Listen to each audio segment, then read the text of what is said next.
के माथू जंगल पहरिया अब जो मैया अपना गाँव छोड़ के माथू जंगल पहरिया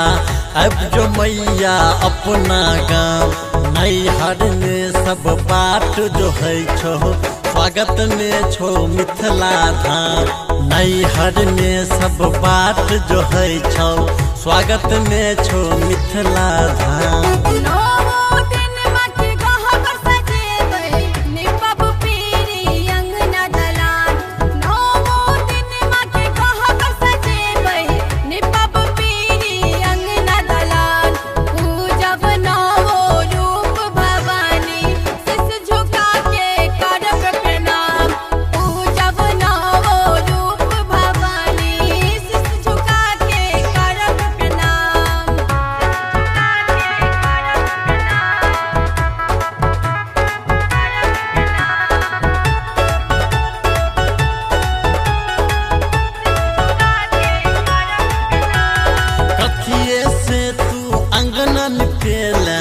कथिए के आसन लगो लगेदा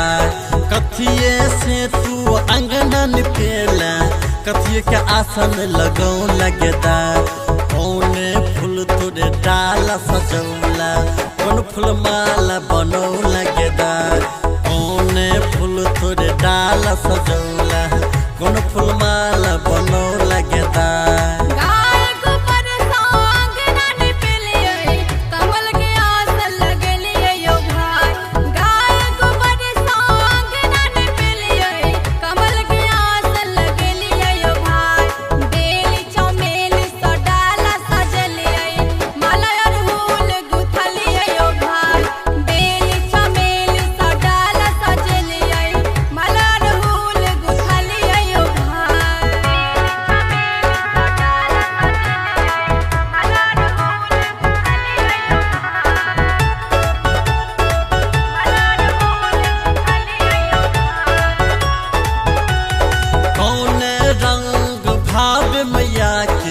कथी के भाव्य प्रसाद गेदाय कौन रंग भाव्य मैया के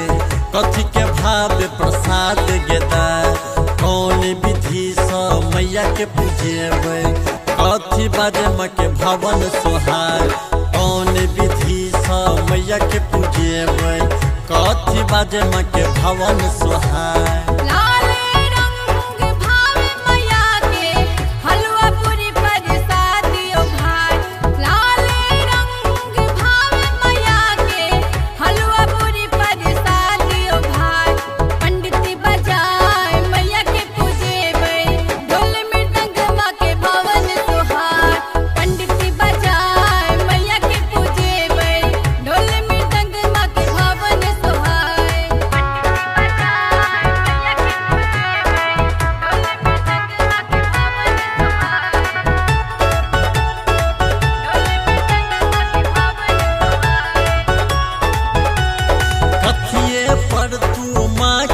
और घूमेबे कौन कौन धाम कथिए पर तू माँ के घूमेबे